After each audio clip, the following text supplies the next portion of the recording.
Hi friends, welcome back. How was your weekend? I hope you all were able to do something with your families, maybe spend some time outside. We had a beautiful weekend, didn't we? The sun was shining.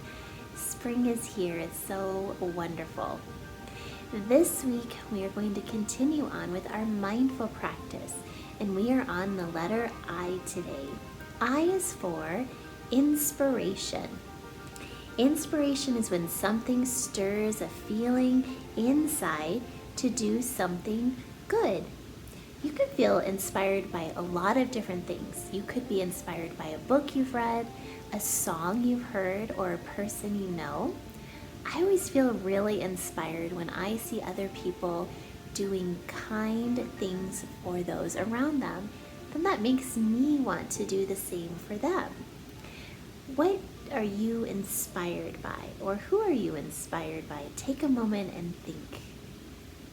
Today we are going to listen to a really fun story that I know probably most of you have heard before, but that's okay because it's always so fun to hear a story more than once. And our story today is called A Bad Case of Stripes by David Shannon. So sit back and enjoy our story today. Camilla Cream loved lima beans, but she never ate them. All of her friends hated lima beans, and she wanted to fit in. Camilla was always worried about what other people thought of her. Today she was fretting even more than usual. It was the first day of school, and she couldn't decide what to wear. There were so many people to impress. She tried on 42 outfits, but none seemed quite right. She put on a pretty red dress and looked in the mirror, and then she screamed.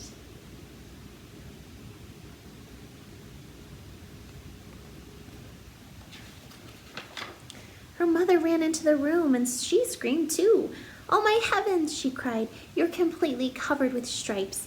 This was certainly true. Camilla was striped from head to toe. She looked like a rainbow. Mrs. Cream felt Camilla's forehead. "Do you feel all right?" she asked. "I feel fine," Camilla answered, "but just look at me." "You get back in bed this instant," her mother ordered. "You're not going to school today." Camilla was relieved. She didn't want to miss the first day of school, but she was afraid what the other kids would say, and she had no idea what to wear with those crazy stripes.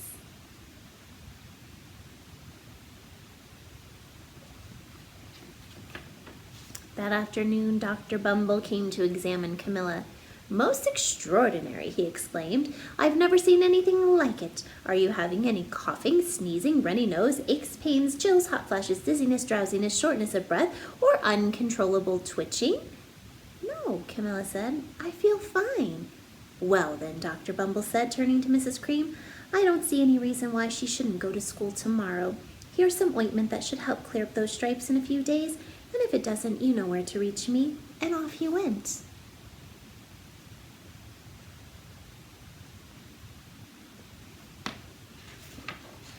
The next day was a disaster.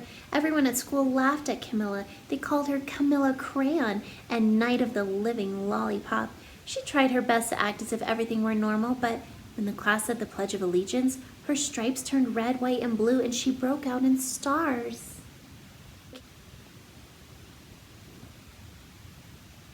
The other kids thought this was great.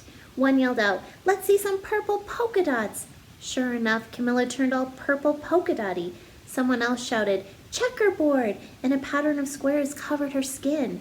Soon everyone was calling out different shapes and colors, and poor Camilla was changing faster than you can change channels on a TV.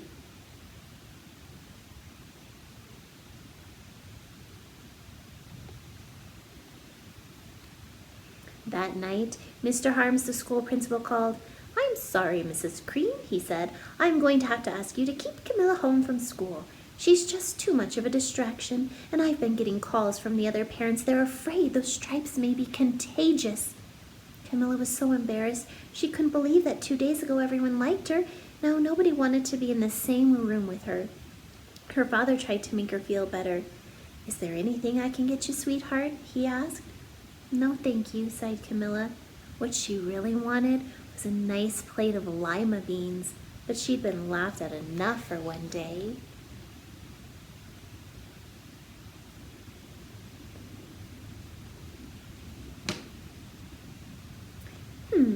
Well, yes, I see, Dr. Bumble mumbled when Mr. Cream phoned the next day. I think I'd better bring in the specialists. We'll be right over. About an hour later, Dr. Bumble arrived with 4 people in long white coats. He introduced them to the Creams. This is Dr. Grop, Dr. Sponge, Dr. Cricket, and Dr. Young. Then the specialists went to work on Camilla. They squeezed and jabbed, tapped and tested. It was very uncomfortable. Well, it's not the mumps, concluded Dr. Grop, or the measles, said Dr. Sponge. Definitely not chicken pox, put in Dr. Cricket. Or sunburn, said Dr. Young. Try these, said the specialist. They each handed her a bottle filled with different colored pills. Take one of each before bed, said Dr. Grop.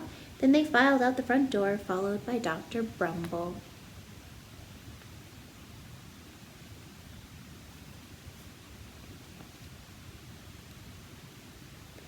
That night, Camilla took her medicine. It was awful. When she woke up the next morning, she did feel different, but when she got dressed, her clothes didn't fit right. She looked in the mirror, and there, staring back at her, was a giant multicolored pill with her face on it.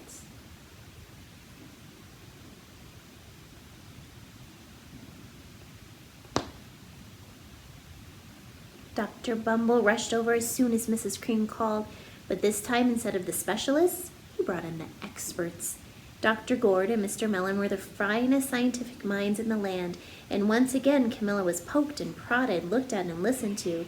The experts wrote down lots of numbers, and then they huddled together and whispered. Dr. Gord finally spoke. It might be a virus, he announced with authority. Suddenly, fuzzy little virus balls appeared all over Camilla. Or possibly some form of bacteria, said Mr. Mellon. Out popped squiggly little bacteria tails. Or it could be a fungus, added Dr. Gord. Instantly, Camilla was covered with different colored fungus blotches. The experts looked at Camilla and then at each other. We need to go over the numbers again back at the lab, Dr. Gord explained. We'll call you when we know something. But the experts didn't have a clue, much less a cure.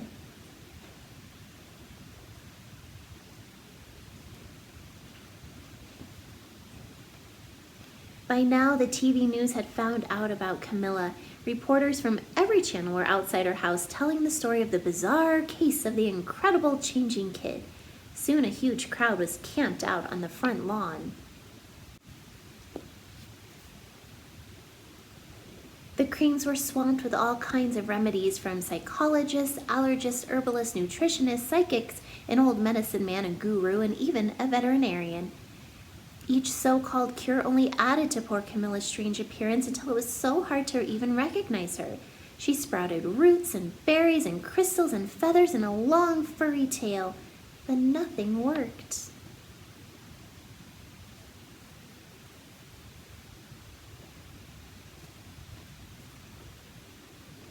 One day, a woman who called herself an environmental therapist claimed she could cure Camilla. Close your eyes, she said. Breathe deeply and become one with the room. I wish you hadn't said that, Camilla groaned, and slowly she started to melt into the walls of her room. Her bed became her mouth, her nose was a dresser, and 2 paintings were her eyes. The therapist screamed and ran out of the house. What are we going to do? Cried Mrs. Cream. It just keeps getting worse and worse. And she began to sob.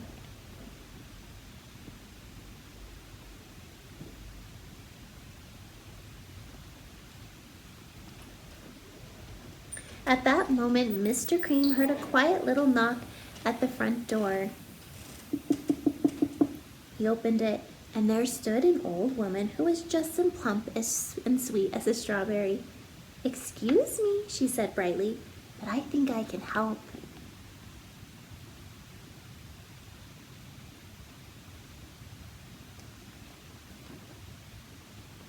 She went into Camilla's room and looked around. My goodness, she said with a shake of her head. What we have here is a bad case of stripes. One of the worst I've ever seen. She pulled a container of small green beans from her bag. Here, she said, these might do the trick. Are those magic beans? Asked Mrs. Cream. Oh my, no, replied the kind old woman. There's no such thing. These are just plain old lima beans. I'll bet you'd like some, wouldn't you? She asked Camilla. Camilla wanted a big, heaping plate full of lima beans, more than just about anything, but she was still afraid to admit it. Yuck, she said. No one likes lima beans, especially me. Oh dear, the old woman said sadly. I guess I was wrong about you. She put the beans back in her bag and started toward the door. Camilla watched the old woman walk away. Those beans would taste so good, and being laughed at for eating them was nothing compared to what she'd been going through. She finally couldn't stand it. Wait, she cried. The truth is, I really love lima beans. I thought so, said the old woman with a smile. She took a handful of beans and popped them into Camilla's mouth. Mmm, said Camilla.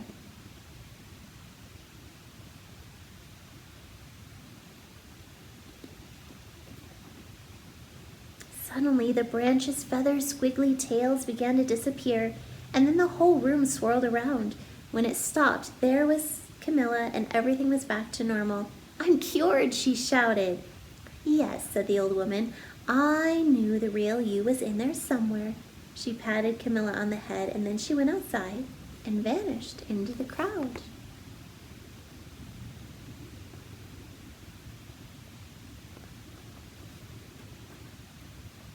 Afterward, Camilla wasn't quite the same. Some of the kids at school said she was weird, but she didn't care a bit. She ate all the lima beans she wanted, and she never had even a touch of the stripes again.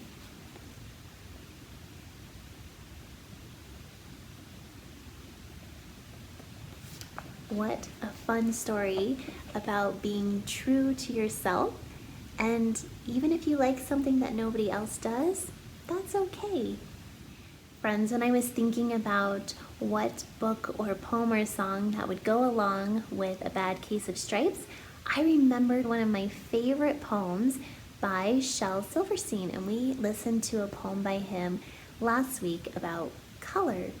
And this poem is called Sick, and it always makes me laugh.